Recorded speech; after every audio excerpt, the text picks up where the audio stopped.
perceber que dava para fazer o processo ser reversível, ou seja, tu introduzia uma quantidade de trabalho no sistema e depois obtinha aquela mesma quantidade de volta, só numa situação.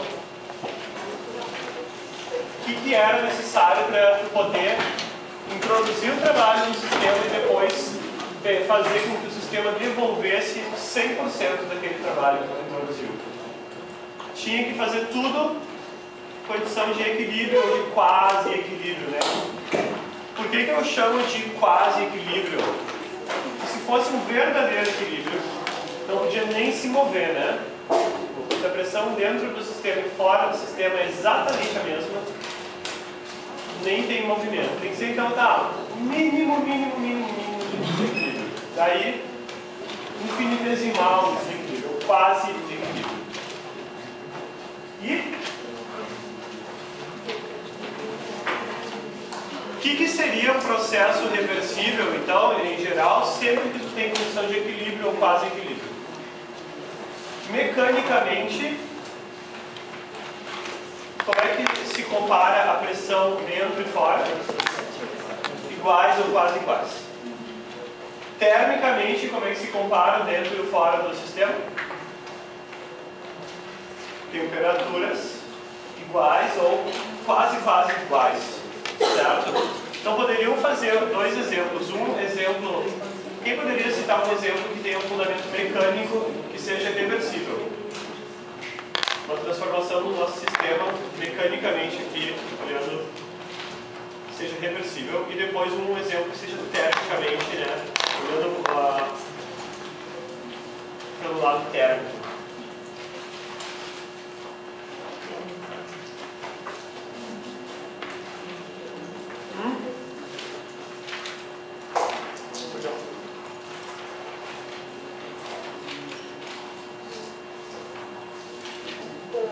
Com esse êmbolo do controle de peso, né? Esse seria o processo reversível, né? Peraí, eu falo de novo que eu... Esse questão com o êmbolo com peso controlado. Com o peso controlado. Tu tira, coloca para ele perder ou ganhar na mesma... pelo menos equilíbrio externo, do ambiente, não sei se... Assim, vamos ver o seguinte, olha só, eu tenho esse aqui está numa situação de equilíbrio inicialmente, tá? Inicialmente está nessa situação e daí eu quero fazer uma transformação que no final ele fique assim, ó, fique num volume menor.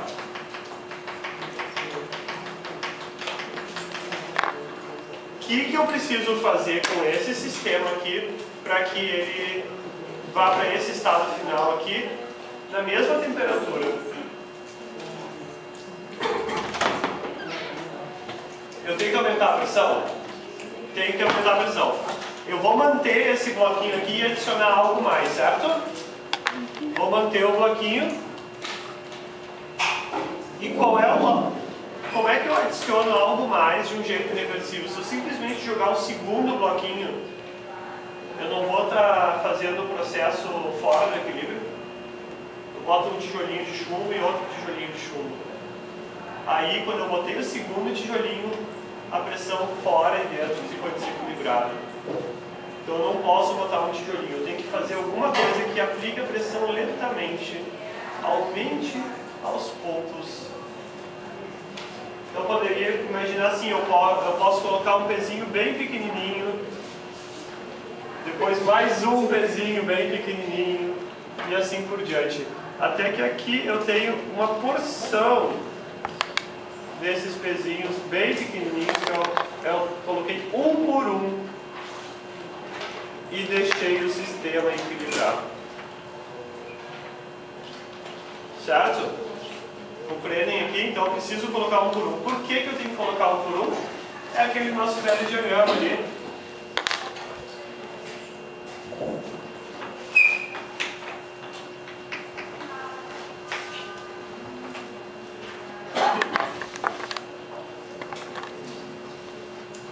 Vamos dizer que o nosso gás inicialmente está nesse volume aqui e dentro tem essa pressão aqui.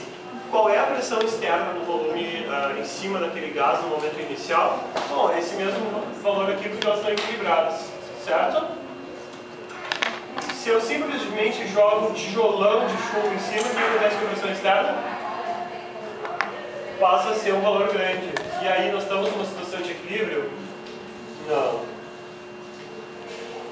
Em laranja é externa. O que eu tenho que fazer para manter sempre uma condição de equilíbrio? Ou quase equilíbrio? Eu tenho que botar bem pouquinho peso a mais. Então a pressão fora um pouquinho maior. Daqui que vai acontecer? O volume diminui. Eu boto mais um pouquinho de pressão, o volume diminui. Mais um pouquinho de pressão, o volume diminui. Assim por diante. Eu estou fazendo esses degrauzinhos maiores do que realmente são para ser. Vai ser tamanho infinitamente pequeno esses degraus, tá? Eu estou desenhando aqui. Se eu desenhasse infinitamente pequeno, não daria para ver. Isso aí. Certo? Esse é o processo reversível. Então,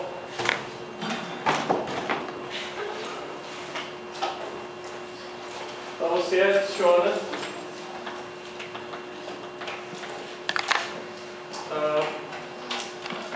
pesos bem pequenos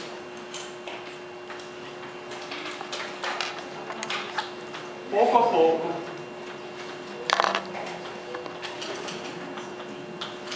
e assim o gás vai lentamente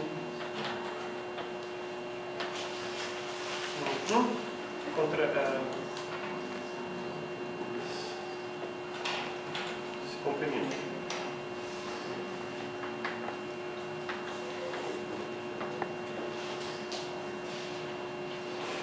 E um exemplo que envolve temperatura.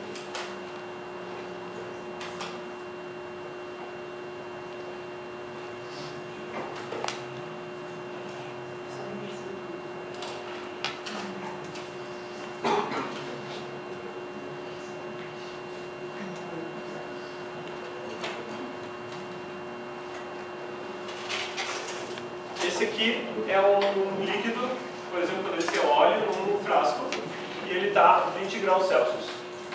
E eu gostaria de levar ele até uma temperatura maior, por exemplo, de 100 graus Celsius. Qual é a maneira de eu fazer esse processo de forma reversível?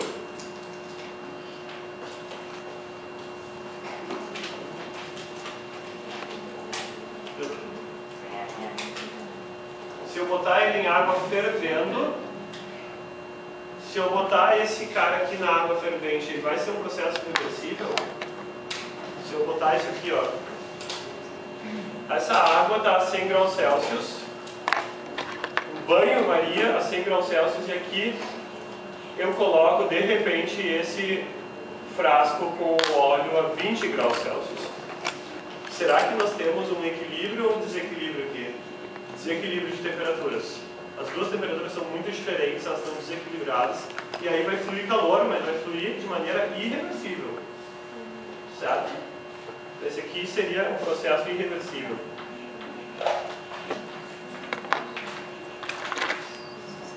Qual é o segredo para fazer um aquecimento reversível?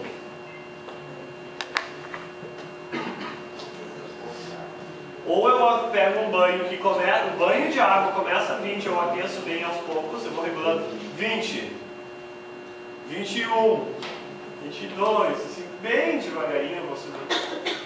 Ou eu pego vários banhos, cada banho numa temperatura levemente diferente, né? Daí eu boto primeiro num, deixo equilibrar, boto no outro, deixo equilibrar, boto no outro, deixo equilibrar.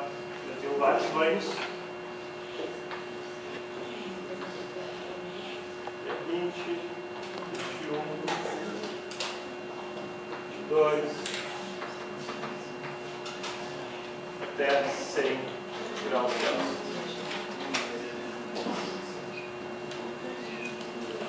Tu começa aqui, está em equilíbrio, certo? Tu puxa esse frasco daqui para cá, o que vai acontecer? Ele vai estar em duas temperaturas tão próximas que ainda dá para dizer que estão quase em equilíbrio. Aí tu espera Espera um tempo para ficar perfeitamente equilibrado. E assim por diante.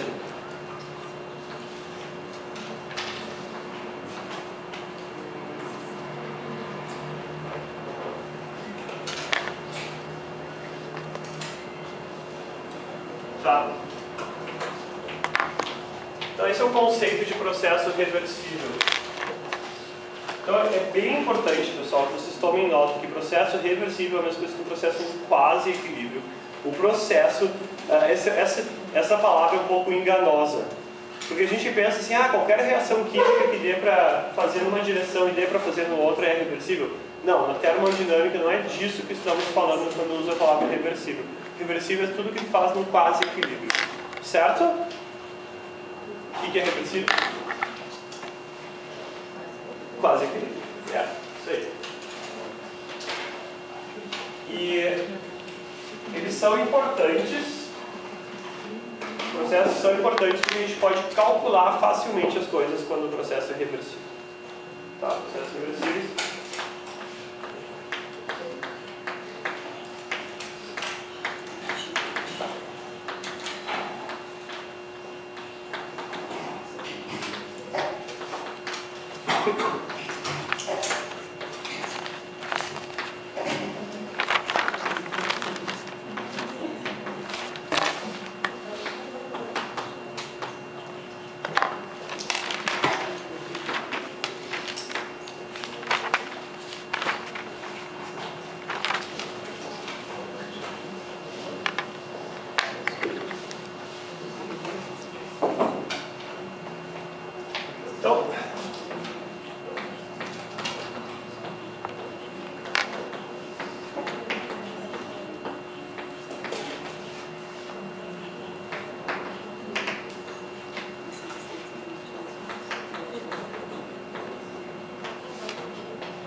Então, o nosso objetivo na aula de hoje vai ser estudar variações de energia interna, de entropia, de volume, de pressão e de temperatura. São as principais variáveis que descrevem o estado do sistema, certo?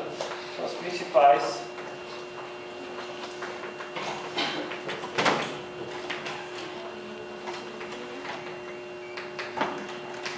variáveis de estado do nosso sistema. E mais,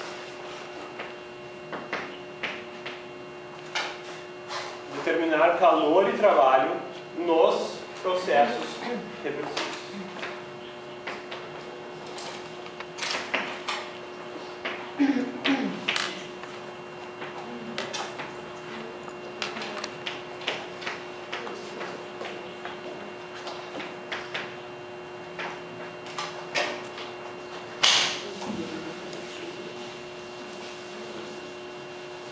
Então,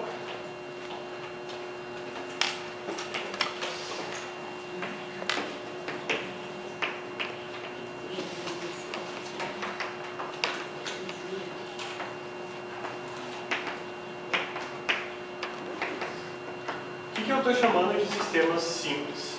Vou chamar dois tipos de sistemas simples, tá? Que são os mais fáceis de calcular. Os mais fáceis são gases ideais,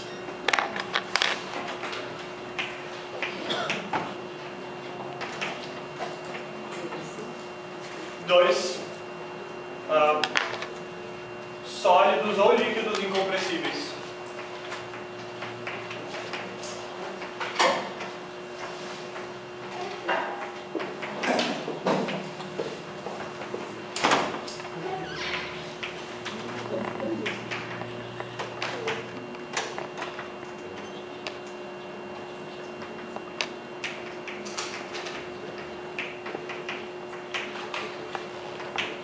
Sem dilatação térmica. Então, Por que esses sistemas são simples? Porque gases ideais são a lei, a equação de estado mais simples de todas é a equação dos gases ideais. Então esse é simples para descrever o estado gasoso. E a matéria condensada, ou seja, a matéria sólida e a matéria líquida. Essa aqui, a forma mais simples de considerar eles seria incompressível, ou seja, se tu pressionar um líquido, ele não diminui de volume. Que é bem razoável, assim, se eu pegar um cilindro cheio de água e eu pisar no êmbolo do cilindro, o volume não vai diminuir perceptivelmente, não se vê nem um fio de cabelo, assim, ele diminui de volume. E a dilatação térmica normalmente também é muito pequena, então a gente também vai pegar e desconsiderar a dilatação térmica, e aí tem um modelo super simples para sistemas. Tá? E aí a gente vai estudar essas variações das principais grandezas. Essas grandezas que contabilizam toda a parte energética. Então é isso aí que a gente vai fazer. Então, só relembrando,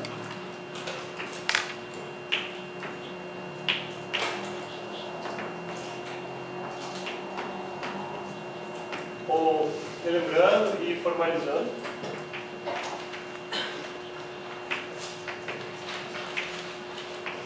E aqui vamos botar as nossas ferramentas de trabalho. O que a nossa primeira lei da termodinâmica falava? A variação da energia interna do seu sistema é o quanto entra de energia do teu sistema na forma de calor mais trabalho. A gente escrevia assim. Certo? Ou, se eu não quiser falar um infinitésimo, eu vou botar uma quantidade considerável, vou botar assim, ΔU é o calor mais o trabalho que entra no meu sistema. Estamos de acordo com essa notação aqui? Sim? Próximo.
Bom, então, nós já vimos também no outro dia que o trabalho a gente pode calcular através da pressão externa vezes a variação do volume, dV, menos a pressão externa vezes dV. Mas, se o processo for reversível, então o trabalho é simplesmente menos a pressão do teu sistema vezes dV. Por que eu botei aqui a pressão e não a pressão externa? Porque ambas são iguais, certo? Só por isso, a pressão, se a situação é reversível, se for tipo equilíbrio, se for tipo equilíbrio é porque a pressão externa e a pressão interna são a mesma. Ou quase. Analogamente, com a questão do calor. Com o calor, a energia que entra no sistema na forma de calor é a temperatura externa vezes a quantidade de entropia que está passando, que os arredores estão transmitindo. E no processo reversível é simplesmente tu escrever dQ igual a T vezes ds, certo? Então o que acontece com a primeira lei?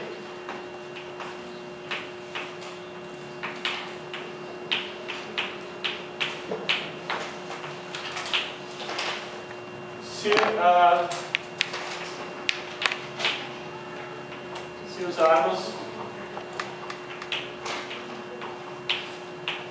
os valores de calor e trabalho do processo reversível,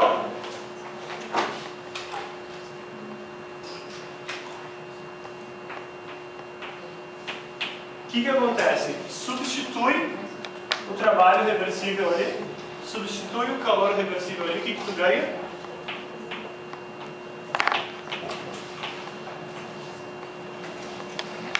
Certo? Então tu ganha essa aqui que é conhecida como equação fundamental da termodinâmica. Então quer dizer que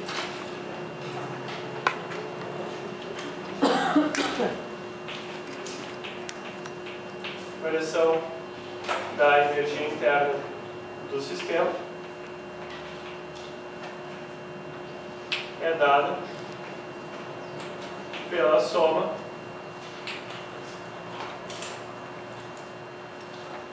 de duas partes. E aqui temos a parte do calor reversível. E aqui temos uma parte do trabalho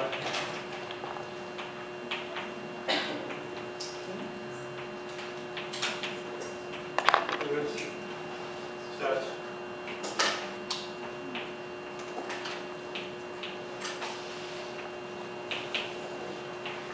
Então, essa equação é válida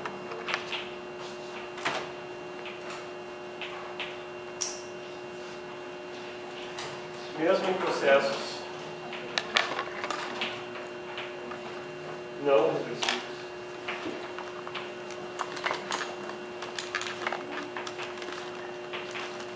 Não reversíveis. Contudo,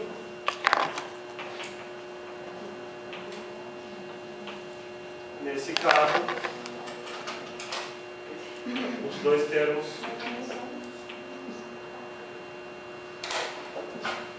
não podem ser interpretados como calor e trabalho.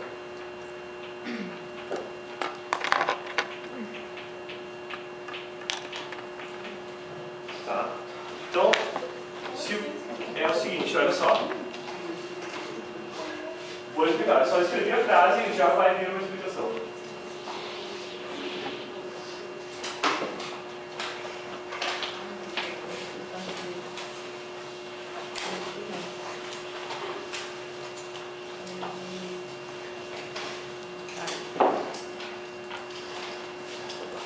Imagina que eu tenho aqui um sistema numa condição e eu vou levar o sistema, condição 1, né?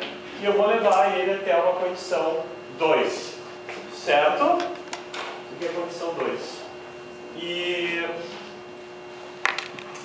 pessoal, quando eu vou de 1 até 2, eu posso escolher vários caminhos para levar o sistema, né, de um estado até outro estado. E alguns caminhos são reversíveis e outros caminhos não são caminhos reversíveis. E se eu pegar um caminho que é reversível, eu vou ter um valor de trabalho, eu vou ter um valor de calor.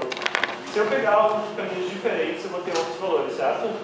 Mas, como eu tenho aqui a energia interna 1 e a energia interna 2, qual é o delta 1 em qualquer caso? Em qualquer caminho que eu vá, sempre é isso aqui, certo? Tranquilo? Tá. Agora,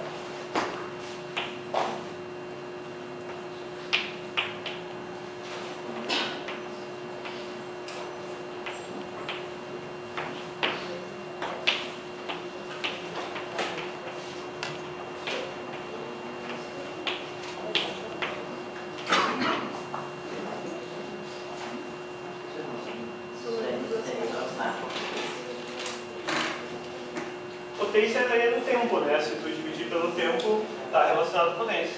Mas o termo TDS sempre é o calor? Não. O termo TDS só é o calor quando é um processo reversível. O termo menos pressão vezes dV é sempre o trabalho? Não. Ele só é o trabalho quando é um processo reversível. Mas a soma, vou botar aqui, não. Só é se for reversível. Contudo, né? Porém,